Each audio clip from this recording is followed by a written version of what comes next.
Nijewe Obedi umwana wawe. Ntivyari bikureye kugira ubwoba. Ndakweretse umushumba wawe. Ndakweretse umushumba wawe.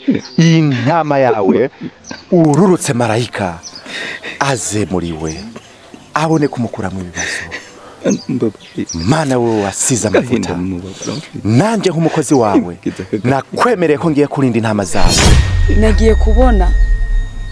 Nagiye kubona mbona inzozi ziwanyu. Nubundi nivyo biguma bigaruka. Byukuri ibintu byose mwamuko muracamo. Byagiye kumicirwa yuko iyo bari n'inkoni y'Imana.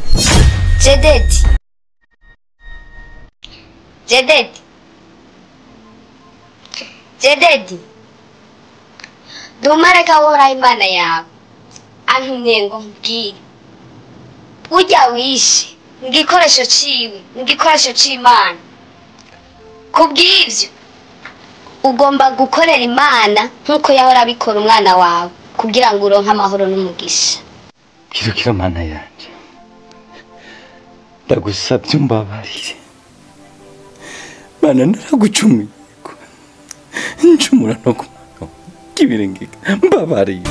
Ariko nokubwira genda wicare umwegera nk'umutware wawe umubaze utuci uciye bugufi nk'umugore yubaha sivyo ubaze ikibazo cuba gihari azokubwira ko yakijijwe biroroshe kumwegera.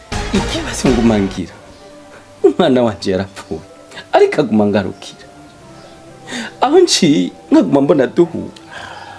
Jesus Fuko nyene ncungera umutekano ku rupangu rwanje ku rugo rwanje. Bivuze ko ataho imba indi mba ndi ngaho ndi kumwe nawe. Jededi Imana iragukunda cyane. Amen. Imana iragukunda cyane.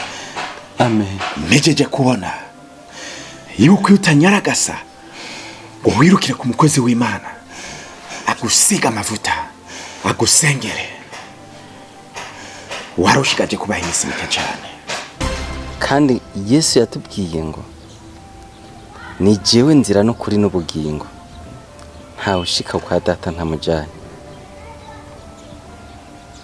Igikuru nuko twari kugira amasengesho kugira ngo inkoni y'Imana izanana umuvuduko muke.